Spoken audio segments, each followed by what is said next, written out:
بسم اللہ الرحمن الرحیم اعوذ باللہ من الشیطان الرجیم بسم اللہ الرحمن الرحیم وبہ نستعین وہو خیر ناصر و معین۔ معزز طلاب کرام، السلام علیکم۔ آج کے سبق کا جو عنوان ہے وہ ہے امر العامر مع علمہ بفقد شرط المأمور بہ۔ اس کی توضیح اس طرح ہے کہ عامر جو ہے، یعنی جو مثلا امر کرنے والا ہے، جو حاکم ہے، جو مولا ہے، وہ اگر امر دے اس حالت میں کہ اس عامر کو پتہ ہے کہ جس چیز کا امر دے رہا ہے اس کی جو شرط ہے وہ موجود نہیں ہے۔ نیچے اس کی توضیح دیں گے کہ مثلا مولا کو پتہ ہے کہ فلاں شخص جو ہے مثلا مریض ہے اور اس میں قدرت نہیں ہے اس کام کو انجام دینے کی، تو آیا اس کے باوجود بھی کہ اس کو پتہ ہے کہ اس میں یہ شرط نہیں ہے، پھر بھی آیا وہ امر جو دے گا تو یہ اس کا امر دینا درست ہے، جائز ہے یا جائز نہیں ہے؟ تو یہ عنوان جو ہے اس بات کا ہے۔ اس میں مختلف نظریات ہیں جن کی طرف ہم آتے ہیں۔ المشہور بین اصحابنا، اصحاب امامیہ میں جو مشہور قول ہے وہ یہ ہے کہ عدم و جواز الامر مع علم العامر بفقد شرط المأمور بہ۔ جب عامر کو پتہ ہو کہ مأمور بہ میں جو ہے وہ شرط نہیں ہے تو اس صورت میں اس کے لیے امر دینا جائز نہیں ہے۔ وَهُوَ الْحَقُّ، صاحب کتاب کہتے ہیں کہ یہی نظریہ درست ہے اور اس کے لیے جائز نہیں ہے یہ۔ البتہ وَنُقِلَ عَنِ الْأَشَاعِرَةِ جَوَازُهُ، جو مذہب اشاعرہ ہے ان سے جو ایک قول نقل ہے کہ اس صورت میں کہ عامر کو پتہ ہے کہ مأمور بہ کی شرط نہیں ہے، پھر بھی عامر اور مولا جو ہے وہ امر دے سکتا ہے، اور یہ جواز کے قائل ہوئے ہیں۔ صاحب کتاب اس مسئلے میں کچھ وضاحت دینا چاہ رہے ہیں کہ بھئی شرط سے مراد کیا ہے، کیونکہ شرائط کی مختلف شروط جو ہوتی ہیں وہ مختلف اس کی انواع و اقسام ہیں۔ تو اس سلسلے میں وضاحت دیتے ہوئے فرماتے ہیں کہ وَالظَّاهِرُ أَنَّ الْمُرَادَ مِنَ الشَّرْطِ هُوَ شَرْطُ الْوُجُوبِ الَّذِي هُوَ شَرْطُ الْوُقُوعِ أَيْضًا۔ کہتے ہیں یہ جو ہم کہہ رہے ہیں کہ بھئی مأمور بہ یا وہ جو کام ہے، جو فعل ہے، اس کی شرط موجود نہیں ہے، تو یہاں شرط سے مراد شرط وجوب ہے۔ وہ شرط وجوب جو کہ شرط وقوع، یعنی اس کام کو انجام دینے کی شرط بھی کہلاتی ہے، یہ مراد ہے۔ مثال کے طور پہ مثل القدرت علی الفعل، ایک کام کو انجام دینے کے لیے قدرت، اگر ایک شخص قدرت نہ رکھتا ہو تو یعنی یہ شرط مأمور بہ فاقد ہے۔ بل مثل الخلو من المرض والحیض، اب یہ قدرت علی الفعل تو ایک شرط عقلی ہے، یعنی عقل کہتا ہے کہ ایک کام کو انجام دینے کے لیے قدرت ہونی چاہیے۔ اب قدرت نہ ہو تو اس کو کیسے کہا جائے گا کہ یہ کام انجام دو؟ اور اسی کے ساتھ ساتھ مرض سے خالی ہونا، یا حیض، اگر وہ عورت ہے تو وہ حائضہ نہ ہو، حیض سے خالی ہو۔ اب یہ دونوں شرطیں شرعی ہیں۔ اللذین ہما شرط وجوب الصوم، یہ دونوں شرطیں جو ہیں وجوب صوم کے لیے ہیں کہ بھئی مرض سے بھی خالی ہو اور حائضہ بھی نہ ہو۔ وقوع ہی شرعاً، اور یہ شرطیں جو ہے وہ وقوع بھی ہیں، یعنی شرط صحت جس کو کہا جاتا ہے کہ اگر کوئی شخص مثلا ایک عورت حیض کی حالت میں اگر روزہ رکھے بھی صحیح تو گویا اس کا یہ روزہ واقع نہیں ہوا، یعنی صحیح نہیں ہے۔ اس شرط الشرعی کالعقلی، کیونکہ یہاں جس طرح عقل میں ہم نے کہا تھا کہ بھئی قدرت علی الفعل جو ہے وہ ایک شرط کا ہونا ضروری ہے، تو جو شرط شرعی ہوتی ہے، جس طرح مثلا حیض سے خالی ہونا وہ بھی شرط عقلی کی طرح جو ہے وہ ہے. لہذا اگر یہ شرط نہ ہو، مثلا کوئی جو ہے وہ حیض میں ہے عورت، تو لہذا اگر انجام دے گی روزے کو تو اس کا روزہ درست نہیں ہے. تو لہذا یہاں تک انہوں نے توضیح جو فرمائی وہ یہ ہے کہ یہ جو ہم شرط معمور بہ کہہ رہے ہیں تو اس سے مراد وہ شرط وجوب اور جو شرط وقوع بھی ہے. لا مثل شرط الوقوع فقط، کہتے ہیں یہاں مراد جو ہے ہماری شرط سے وہ شرط وقوع یا وہ جو کام کو انجام دینے کے لیے شرط ہوتی ہے وہ مراد نہیں ہے. جیسے مثال دیتے ہیں مثل الطہارۃ للصلاۃ، اب نماز کے لیے طہارت یا جو وضو ہے یہ طہارت نماز کے لیے شرط ہے، لیکن یہ شرط فقط شرط صحت ہے. فَإِنَّهُ شَرْطٌ يَجِبُ عَلَى الْمُكَلَّفِ تَحْصِيلُ، یہ ایک ایسی شرط ہے جو خود مکلف کا کام ہے کہ وہ جا کر وضو کرے اور اس کو وضو کرنا چاہیے. لہٰذا یہاں کہتے ہیں وَلَيْسَ هُوَ مَوْرِدُ النِّزَاعِ فِي الْمَقَامِ، یہاں اس میں ہماری بحث نہیں ہے، کیونکہ مثلا اگر مولا کو پتہ ہو کہ یہ شخص وضو نہیں کرے گا تو اس میں تو کسی نے بھی اختلاف نہیں کیا، وہ تو نہیں وضو کرے گا، اس سے مولا کا کوئی تعلق نہیں ہے، مولا اس کو نماز کے بارے میں حکم دے سکتا ہے. تو لہٰذا وہ شرط وقوع جو فقط ہوتی ہے وہ مولا کو پتہ بھی ہو کہ یہ شخص مثلا وضو نہیں کرے گا تو اس کے باوجود بھی وہ اس کو نماز کا امر دے سکتا ہے. ہماری لہٰذا بحث وہاں ہے کہ ایک شرط وجوب جو شرط وقوع بھی ہے، جس طرح مثلا یہاں انہوں نے مرض اور حیض کی مثال دی تھی. یہاں ہماری بحث ہے مثلا ایک شخص کو پتہ بھی ہے، مولا کو پتہ بھی ہے کہ یہ عورت حائضہ ہے اور یہ روزہ نہیں رکھ سکتی، تو آیا اس کے باوجود بھی اس کو کہہ سکتا ہے کہ تم روزہ رکھو، یا یہ اس کو امر نہیں دے سکتا؟ اس کے بارے میں یہ گفتگو یہاں تک جو تھی وہ اس شرط کے بارے میں توضیح تھی، اور اس کے بارے میں دو نظریے انہوں نے کی طرف اشارہ کیا ہے. ایک تو یہ کہ عدم جواز، اور اشارہ کہتے ہیں کہ مولا اس کو امر دے سکتا ہے، جائز ہے. اب صاحب کتاب آتے ہیں کہ وَدَلِيلُنَا عَلَى ذَلِكَ، انہوں نے جو عدم جواز کی جو نظریہ تھا اس پہ دلیل جو ہے وہ کیا ہے؟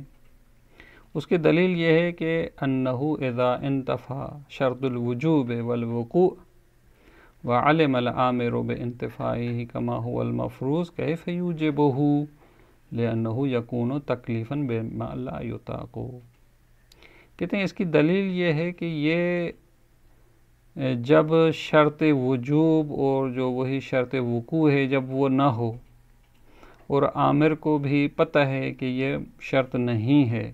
مثلا اس کو پتہ ہے کہ فلاں شخص مریض ہے، یا مثلا فلاں عورت جو ہے وہ حیض کی حالت میں، جس طرح فرض بھی ہمارا یہی ہے، تو کہتے ہیں یہ کس طرح اب اس کو جو ہے فعل کو اس کے لیے واجب کرے گا؟ اگر اس کو کرے تو یہ تکلیف ایسی چیز کی دینا جس کی وہ طاقت نہ رکھتا ہو، اور عقلاً تکلیف بما لا یطاق جو ہے وہ محال اور درست نہیں ہے. ایک شخص کو پتہ ہے کہ مثلا مولا کو پتہ ہے کہ فلاں شخص مریض ہے، اب اس کو کہے کہ تم نے حتماً یہ کام کرنا ہے، تو یہ اصلاً تکلیف بما لا یطاق ہے، اور تکلیف بما لا یطاق جو ہوتی ہے وہ درست نہیں ہوتی ہے. لہٰذا مولا جو ہے وہ اس صورت میں امر دینا اس کے لیے جائز نہیں ہے. یہاں تک بات ختم کرنے کے بعد ایک دوسرے نقطے کی طرف اشارہ فرما رہے ہیں کہ یہاں جو اس نے امر دینا تھا اس میں حتماً وہ مراد مولا یہ تھی کہ یہ کام کرے، لیکن ایک دفعہ مولا جو امر دیتا ہے وہ صرف امتحان لینا ہوتا ہے کہ بھئی دیکھوں کہ یہ میری اطاعت کرے گا یا نہیں کرے گا، اور اس کا یہ ہدف نہیں ہوتا کہ حتماً اس نے کام کرنا ہو. تو اس کے بارے میں فرماتے ہیں نہ امرو بما یا امر العامر بشیء امتحانا و اختبارا، کہ مما تکون المصلحۃ فی نفس التکلیف للمکلف بہ. کہتے ہیں کبھی کبھار عامر جو ہے وہ امر دیتا ہے ایک چیز کے بارے میں امتحان لیتے ہوئے، خبر لیتے ہوئے کہ وہ جو مصلحت ہوتی ہے وہ خود اس کو کہنے میں مصلحت ہے، یعنی یہ جو کہہ رہا ہے اس کو کہ دیکھوں کہ یہ میرے اس بات کا جو ہے کیا جواب دیتا ہے. للمکلف بہ، وہ اس کام میں مصلحت نہیں ہے، یعنی وہ یہ مولا نہیں چاہ رہا کہ یہ انجام بھی دے، فقط وہ کہہ رہا ہے کہ میں اس کو کہوں، اس کا جواب کیا دے رہا ہے، کرے گا نہیں کرے گا۔ تو یہ ایسی جب صورتحال ہو اور مولا کو پتہ بھی ہو کہ مثلاً اس کو جو ہے وہ یہ قدرت نہ بھی ہو اس کے لیے، تو کہتے ہیں لا مانع من ذالک عقلاً، ایسا امر دینا جو ہے وہ مولا کے لیے کوئی بھی اس میں عقلاً مشکل نہیں ہے، اور ومثل ھذا یصح، ایسا امر دینا صحیح ہے، حتیٰ مع فقدان شرط المذکور، حتیٰ اس صورت میں بھی کہ مولا کو پتہ ہے کہ یہ مثلاً مریض ہے یا اس میں یہ شرط پائی نہیں جاتی، تو اس صورت میں بھی مولا امر دے سکتا ہے، کیونکہ ہدف اور غرض جو تھا وہ یہ تھا کہ اس سے امتحان لیا جائے۔ لہذا کہتے ہیں یہ صحیح ہے، کیوں؟ اذ هو لیس بطلب واقعی، کیونکہ یہاں مطلوب واقعی ہے ہی نہیں، یعنی طلب جو ہے وہ طلب واقعی نہیں ہے، یعنی واقعاً وہ نہیں چاہ رہا کہ وہ کام انجام دے، کہ ہم کہیں کہ بھئی یہاں تکلیف بما لا یطاق لازم آ رہی ہے، نا اے ما یقصد منہ وقوع الفعل واقعا، یعنی مولا جو ہے اس سے وقوع فعل اور فعل کو انجام دینا واقع میں یہ مطلوب نہیں تھا، قصد نہیں کر رہا کہ وہ انجام بھی دے، فقط امتحان لینا چاہ رہا ہے۔ تو لہذا ولا مانع من کو نہیں حقیقیاً لا مجازی، تو لہذا کہتے ہیں کوئی بھی معنی نہیں ہے کہ ہم اس کو کہیں کہ یہ طلب ہے، لیکن طلب واقعی نہیں ہے، ویسے طلب اس کو صادق آتا ہے اور یہ مجاز بھی نہیں ہے، ہم یہ نہ کہیں کہ بھئی یہ طلب ہی نہیں ہے، نہیں طلب ہے، لہٰذا اس کو صیغے یا امر کو یہاں جو ہے اپنی حقیقی جو معنی اس کی طلب ہے وہاں ہی استعمال کیا جا رہا ہے، اور یہ مجازن بھی جو ہے وہ نہیں ہے۔ کہتے ہیں اس لیے کہ اذ لیس الغرض من الحقیقی ہونا الا ما تکون فیہ صیغۃ استعملت فی الطلب والبعث نحو المأمور بہ، کہتے ہیں یہاں یہ طلب حقیقی کس طرح ہے، کہتے ہیں اس لیے کہ جو طلب حقیقی ہوتی ہے اس سے جو غرض ہے وہ نہیں ہوتی یہاں، سوائے کہ ما تکون فیہ صیغۃ، کہ یہ جو صیغہ امر ہے جو امر کر رہا ہے وہ استعمال کیا گیا ہے طلب میں اور بعث میں، کہ یعنی اس عبد کو جو ہے وہ ابھارا جائے اس مامور بہ کی طرف، مولا مثلاً اس کو کہہ رہا ہے مثلاً فرض کریں پانی پلاؤ، تو یعنی اس کو ابھار رہا ہے کہ یہ پانی پلانے کی طرف جو مامور بہ ہے، اگرچہ وہ فقط اس سے امتحان لینا چاہ رہا ہے، تو یہاں یہ کہنا جو ہے خود ایک نوع طلب ہے اپنی جگہ پہ،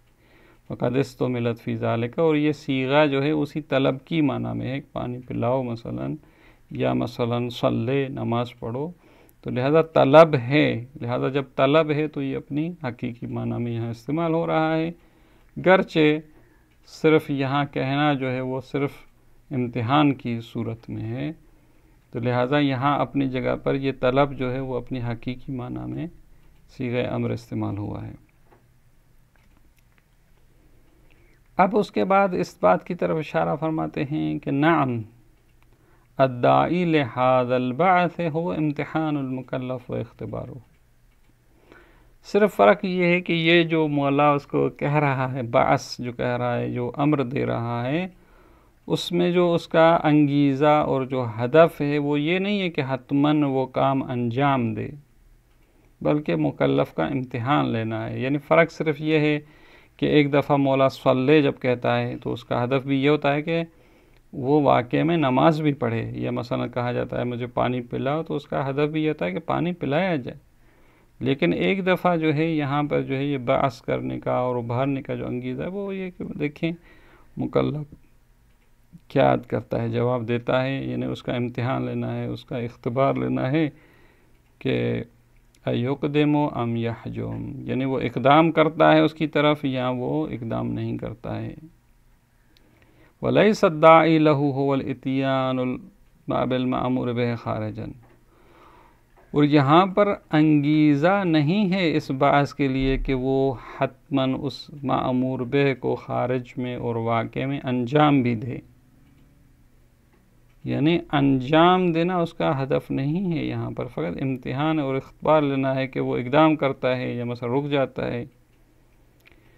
تو لہٰذا اتیان بالمامور بہ خارجاً اور حصولہ من المکلف واقعاً مراد نہیں ہے، یہاں پر داعی جو ہے وہ یہ نہیں ہے کہ حتماً وہ انجام بھی دے کہ حتی یکون طلباً واقعیاً،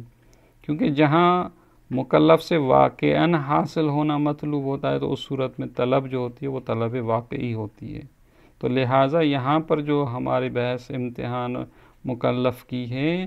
تو وہاں پر طلب ہے، لیکن وہ طلب واقعی نہیں ہے، کیونکہ ہم فقط اس سے امتحان مثلا لینا چاہ رہا ہے مولا. فَإِذًا يَنبَغِي، اب کہتے ہیں جب یہاں پر ہماری بات اس مطلب پہ آئی کہ شروع میں جو انہوں نے کہا کہ شرط معمور بہ اگر فاقد ہو، موجود نہ ہو، تو آیا مولا جو ہے وہ امر دے سکتا ہے یا نہیں،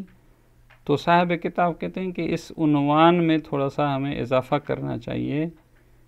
تاکہ مطلب جو ہے وہ صحیح طریقے سے واضح ہو. لہذا کہتے ہیں فَإِذًا يَنبَغِي أَن يَكُونَ عُنْوَانُ الْمَسْأَلَةِ الْمُتَنَازَعَ عَلَيْهَا، یعنی وہ جو شروع میں عنوان تھا اس مسئلے کا جس میں اختلاف ہے کہ بھئی یہ مولا جو ہے اس کے لیے جائز ہے یا جائز نہیں ہے، تو کہتے ہیں سزاوار یہ ہے کہ عنوان مسئلہ اس طرح ہونا چاہیے حل یجوز الامر والطلب واقعیاً، کیونکہ ہم نے یہاں پر آ کے اس مسئلے کو واضح کیا کہ ایک دفعہ امتحان لینا ہوتا ہے فقط عامر کے لیے، تو لہٰذا یہاں امتحان لینے کے لیے مولا کو پتہ بھی ہو کہ یہ نہیں کر سکتا، پھر بھی ہم نے کہا ہے کہ چونکہ صرف امتحان لے رہا ہے تو امر کر سکتا ہے. ہماری بحث جو پہلے مرحلے میں تھی وہ وہاں تھی کہ جہاں واقعاً وہ کام لینا چاہتا ہے، یہاں طلب واقعی ہو، تو لہذا کہتے ہیں اس قید کو بھی اس عنوان میں لایا جاتا کہ پتہ چلے کہ ہماری بحث کہاں پہ ہے. تو لہذا کہتے ہیں کہ عنوان اس طرح ہونا چاہیے کہ یجوز الامر والطلب واقعیاً، طلب واقعی ہو، پھر وہاں پہ بحث ہے کہ جائز ہے یا نہیں ہے. جہاں طلب واقعی نہ ہو، جس طرح امتحان کا مسئلہ ہے، تو وہاں تو مشکل نہیں ہے. مع علم الامر بانتفاء شرط الوجوب والوقوع معا للمامور به، یعنی عنوان اس طرح ہونا چاہیے کہ آیا امر جائز ہے اور طلب جائز ہے اور طلب و واقعی ہو، اور اس کے ساتھ ساتھ کہ عامر جانتا ہے کہ وہ شرط وجوب اور شرط وقوع جو مامور بہ کے لیے ہے وہ منتفی ہے. تو یہاں جب یہ عنوان اس طرح ہوگا تو یہ مسئلہ سارا واضح ہو جائے گا کہ ہماری بحث گفتگو کہاں پر ہے. وَإِلَّا، اگر یہ نہ ہو، مثلا واضح نہ ہو اور صرف شروع میں ایسے کہا جائے شرط معمور پہ نہیں ہے، تو پھر یہ بھی سوال پیدا آ جاتا ہے کہ امتحان مکلف بھی اس میں شامل ہو جائے گا. در حالانکہ کہتے ہیں فَالْأَمْرُ الْإِمْتِحَانِ السُّورِي مُصَرَّحٌ بِجَوَازِهِ، جہاں پر امر دیا جائے صرف امتحان لینے کے لیے تو وہاں تو کسی نے بھی اختلاف نہیں کیا اور وہ تو جائز ہے، سب نے کہا ہے. تو لہٰذا عنوان اگر اس طرح واضح ہو تو مطلب اور بھی روشن ہو جاتا ہے. اب اس کے بعد کہتے ہیں کہ یہ جو اشاعرہ نے کہا تھا کہ جائز نہیں ہے اور جائز ہے، تو وَلَعَلَّ مُرَادُ الْأَشَاعِرَةِ مِنَ الْجَوَازِ هُوَ ذَلِكَ، شاید انہوں نے جو کہا ہے کہ مولا امر دے سکتا ہے، شاید ان کی مراد یہ وہاں ہو جہاں صرف امتحان لینا ہو، جس طرح امامیہ بھی یہی فرماتے ہیں کہ امتحان لینا ہو تو وہاں جائز ہے. تو شاید اشاعرہ کی مراد وہ مورد ہے جہاں پر صرف مکلف کا امتحان لینا جاتا ہے، لِاِسْتِدْلَالِهِمْ بِالْأَمْرِ الْإِمْتِحَانِ وَصِحَّتِهِ، چونکہ انہوں نے جو استدلال دیا ہے اشاعرہ نے وہ یہی امر امتحانی کا اور اس کے صحیح ہونے کا استدلال دیا ہے، تو شاید مراد بھی ان کی یہ مورد ہو جہاں پر امتحان لینا چاہتا ہو. وَلَعَلَّ مِنْهُ أَيْ الْأَمْرِ الْإِمْتِحَانِ أَمْرُ إِبْرَاهِيمَ بِذِبْحِ وَلَدِهِ علیہ السلام، اور پھر آخر میں اس بات کی طرف اشارہ کرتے ہیں شاید حضرت ابراہیم کو جو اپنے ولد حضرت اسماعیل کے ذبح کرنے کا جو امر تھا وہ بھی شاید یہ ایک امتحان لینا تھا ان سے، تو اور یہ جو ہے ایسا امر دینا جو ہے وہ جائز ہے. تو بطور کلی خلاصہ یہی ہے کہ اگر امتحان لینا ہو تو عامر جو ہے وہ امر دے سکتا ہے، اور اگر جو ہے حقیقتاً جو ہے وہ طلب واقعی ہو تو وہاں پھر اختلاف ہے کہ آیا عامر جو ہے وہ امر دے سکتا ہے یا نہیں دے سکتا ہے. اب اس کے بعد ایک الگ بحث ہوگی انشاءاللہ، اگلے جلسے میں اس کی طرف اشارہ ہوگا. والسلام علیکم ورحمۃ اللہ وبرکاتہ.